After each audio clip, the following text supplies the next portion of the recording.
il y a exactement 229 ans, le 21 septembre 1792, c'est ici,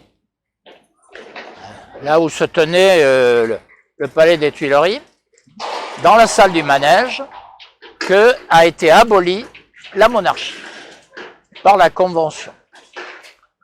Il y a d'ailleurs une plaque qui commémore cet événement et chaque année nous venons rappeler l'importance de cet événement.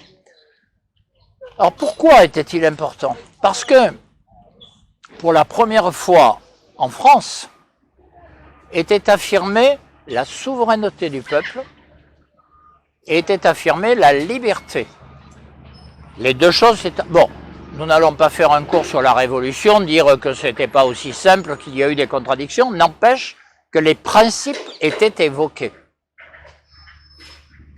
Qu'en est-il 229 ans après? Nous avons parfois l'impression que tout est à refaire. Nous avons l'impression que la démocratie n'est plus qu'un mot qui est décidé par des gens qui veulent qu'on donne la bonne réponse. En fait, une démocratie dans laquelle nous aurions le droit de choisir, sous réserve qu'il n'y ait rien à choisir, sauf des problèmes annexes. Une démocratie sans peuple, une démocratie sans citoyens. À telle enseigne que de temps en temps maintenant, y compris à Bruxelles en ce moment, on nous fait une convention de citoyens tirés au sort pour, histoire de rire, 800 citoyens pour 500 millions d'habitants. Donc, ils sont tirés au sort avec des experts qui les encadrent, évidemment, vraisemblablement pour donner la bonne réponse. Voilà ce qu'il en est aujourd'hui. Nous sommes entourés d'experts, on l'a bien vu avec la question du climat, ça ne veut pas dire que ce ne sont pas des questions importantes.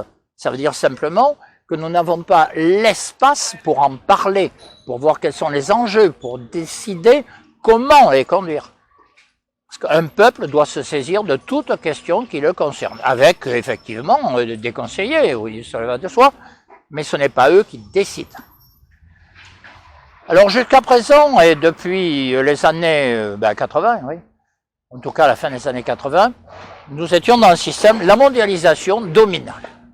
La mondialisation, c'est-à-dire le système économique incontestable, qui assure tout et qui écrase tout, y compris les questions sociales.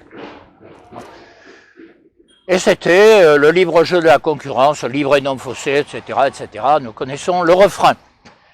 Il s'est passé un événement extraordinaire ces jours-ci, c'est que soudain, l'affaire de l'Australie, apparemment la concurrence n'est plus l'élément essentiel.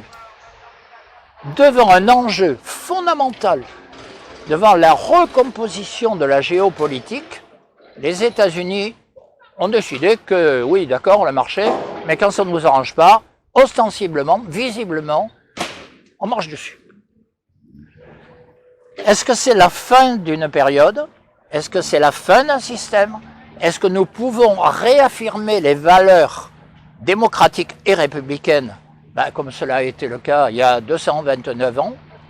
Je crois que c'est l'enjeu de la période, et le fait que nous soyons ici, c'est aussi pour rappeler à la fois ce passé glorieux, et en même temps, la nécessité de reprendre le fil de cette histoire qui malheureusement s'était arrêtée. Je vous remercie.